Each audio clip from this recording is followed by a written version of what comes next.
আমাদের মহান নেতা জাতির পিতা বঙ্গবন্ধু শেখ মুজিবুর রহমানকে স্মরণ করে তাঁর অসমাপ্ত আত্মজীবনী পড়া শুরু করছি। যারা তাকে ভালোবাসেন, যারা তার সমালোচনা করেন, অপছন্দ করেন, সকলেরই উচিত এই বইটি পড়া, তাকে জানার জন্য ও বোঝার জন্য।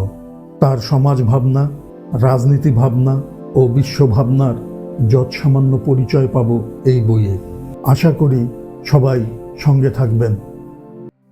যুদ্ধের প্রথম ধাক্কা সামলিয়ে ইংরেজ যুদ্ধের গতির পরিবর্তন করে ফেলল। এই সময় কংগ্রেস ভারত ত্যাগ করো আন্দোলন ছড়িয়ে দিতে সক্ষম হয়েছিল। পাকিস্তান আন্দোলনকেও শহীদ সাহেব এবং হাসিম সাহেব জনগণের আন্দোলনে পরিণত করতে পেরেছিলেন। ইংরেজের সাথেও আমাদের লড়তে হবে, এই শিক্ষাও হাসিম সাহেব আমাদের দিচ্ছিলেন।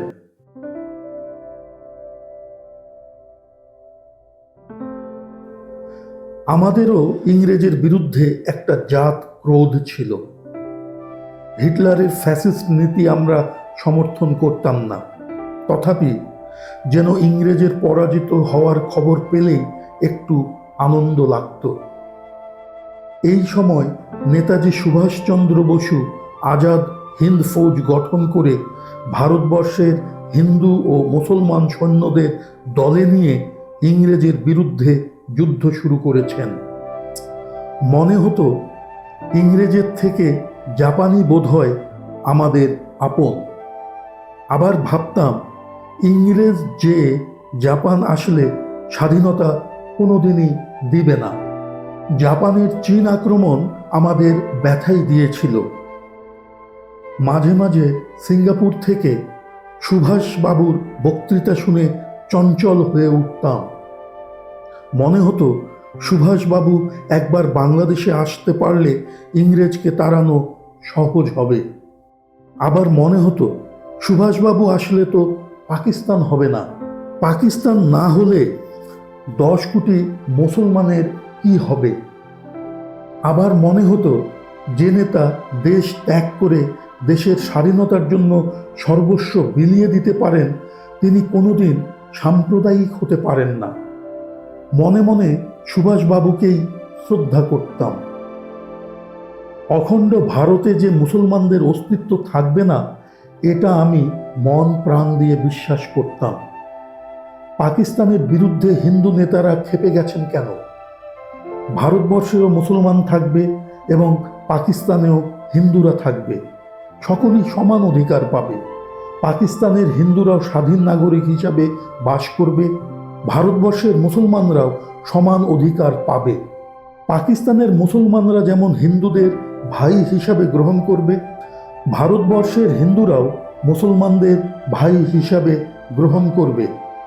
এই সময় আমাদের বক্তৃতার ধারাও বদলে গেছে।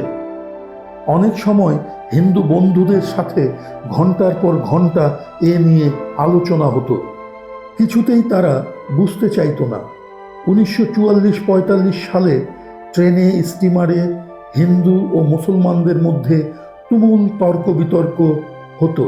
সময় সময় এমন পর্যায়ে আসতো যে মুখ থেকে হাতের ব্যবহার হবার উপক্রম হয়ে উঠত।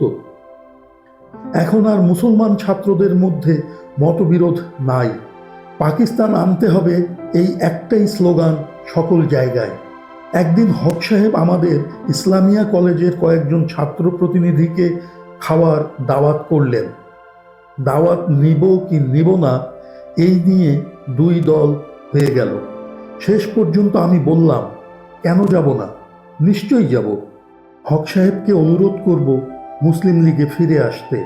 আমাদের আদর্শ যদি এত হালকা হয় যে তার কাছে গেলেই আমরা পাকিস্তানের বিরুদ্ধে চলে যাব, তাহলে সে পাকিস্তান আন্দোলন আমাদের না করাই উচিত। আমি খুলনার একরামুল হককে সাথে নিলাম। যদিও সে ইসলামিয়ায় পড়ে না, তথাপি তার একটা প্রভাব আছে।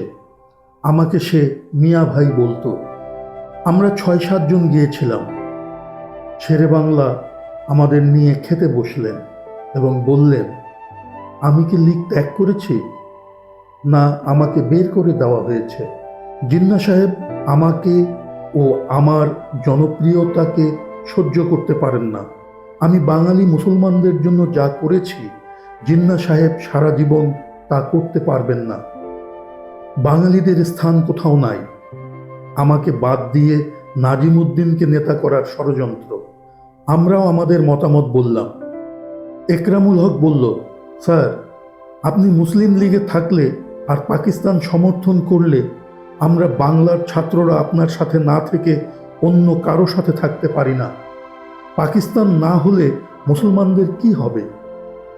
শেরেবাংলা বলেছিলেন, 1940 সালের লাহোর প্রস্তাব কে করেছিল? আমি তো করেছিলাম। জিন্নাহকে চিনত কে? আমরা তাকে বারবার অনুরোধ করে সালাম করে চলে আসলাম। আরও অনেক আলাপ হয়েছিল, আমার ঠিক মনে নাই, তবে যেটুকু মনে আছে সেটুকু বললাম। তার সঙ্গে স্কুল জীবনে একবার 1938 সালে দেখা হয়েছিল ও সামান্য কথা হয়েছিল গোপালগঞ্জে। আজ শেরেবাংলার সামনে বসে আলাপ করার সৌভাগ্য আমার হয়েছিল। এদিকে মুসলিম লীগ অফিসে শহীদ সাহেবের কানে পৌঁছে গিয়েছে আমরা শেরেবাংলার বাড়িতে যাওয়া আসা করি, তার দলে চলে যেতে পারি। কয়েকদিন পরে যখন আমি শহীদ সাহেবের সঙ্গে দেখা করতে যাই, তিনি হাসতে হাসতে বললেন, কি হে, আজকাল খুব হক সাহেবের বাড়িতে যাও, খানাপিনা করো? বললাম, একবার গিয়েছি জীবনে। তাকে সমস্ত ঘটনা বললাম। তিনি বললেন, ভালোই করছো, তিনি যখন ডেকেছেন কেন যাবে না? আরও বললাম, আমরা তাকে অনুরোধ করেছি মুসলিম লীগে আসতে। আজ এ পর্যন্ত।